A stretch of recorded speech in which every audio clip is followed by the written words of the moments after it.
Assalamualaikum warahmatullahi wabarakatuh. Halo semuanya, perkenalkan nama saya Muhammad Masjid Alfarizki dengan NIM 0110222245 dari jurusan Teknik Informatika, dan saya berasal dari Sekolah Tinggi Teknologi Terpadu Nurul Fikri. Nah, pada video kali ini saya akan menjelaskan secara singkat dan jelas tentang bagaimana cara kerja MPLS, MPBGP, dan NLI dalam jaringan komputer modern.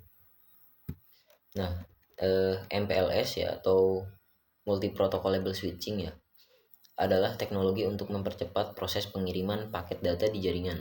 Nah, biasanya router melakukan pencarian alamat tujuan berdasarkan IP pada setiap hop.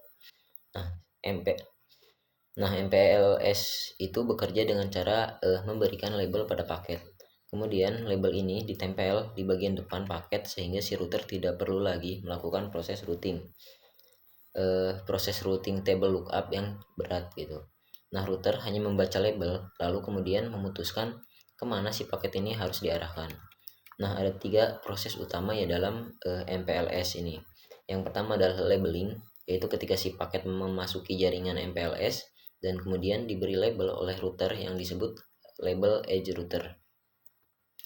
Nah, kemudian yang kedua yaitu proses switching, yaitu proses yang meneruskan paket berdasarkan label, bukan berdasarkan IP. Dan yang ketiga adalah unlabeling ya, yaitu ketika si paket keluar dari jaringan MPLS dan labelnya itu dilepas sebelum menuju tujuan terakhir. Nah, dengan cara ini MPLS menjadi lebih cepat, lebih efisien, dan mendukung quality of service ya untuk aplikasi penting seperti VoIP atau streaming. Nah, kemudian selanjutnya ada penjelasan MPBGP ya. MPBGP atau Multi Protocol Border Gateway Protocol. Nah, MPBGP merupakan ya versi lebih canggih dari BGP biasa.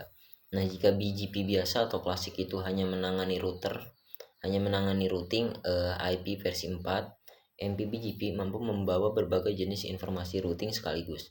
Misalnya IP versi 6, VPN, multicast, atau MPLS VPN. Nah, dalam jaringan MPLS VPN, MPBGP digunakan untuk mendistribusikan informasi routing antar pelanggan yang berbeda, namun tetap menjaga agar setiap pelanggan memiliki tabel routing yang terpisah.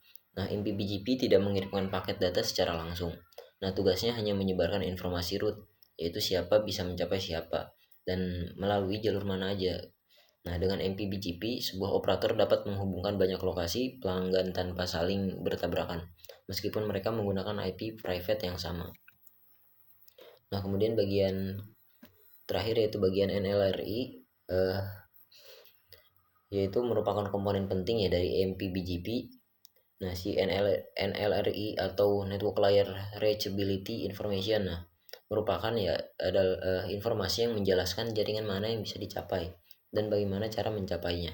Nah, sederhananya NLRI ini adalah daftar tujuan yang diberitahukan oleh router kepada router lain. Nah, contoh isi NLRI adalah prefix IP, label VPN, hingga informasi route dalam MPLS. Nah, dalam MVBGP, NLRI bisa membawa lebih banyak data dibandingkan BGP biasa. Nah, misalnya untuk MPLS VPN, NLRI akan membawa router distinguisher dan label MPLS agar router bisa membedakan route milik pelanggan A dan pelanggan B meskipun alamatnya sama. Nah, route milik pelanggan A dan pelanggan Nah, dengan NLRI inilah seluruh router dalam jaringan dapat mengetahui jalur terbaik yang harus dilalui paket, sehingga pengiriman data menjadi lebih cepat, aman, dan efisien.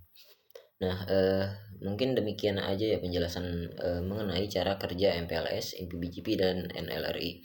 Nah, semoga penjelasan ini dapat membantu memahami bagaimana teknologi jaringan modern bekerja dalam mengatur route dan mengirimkan paket secara cepat dan aman.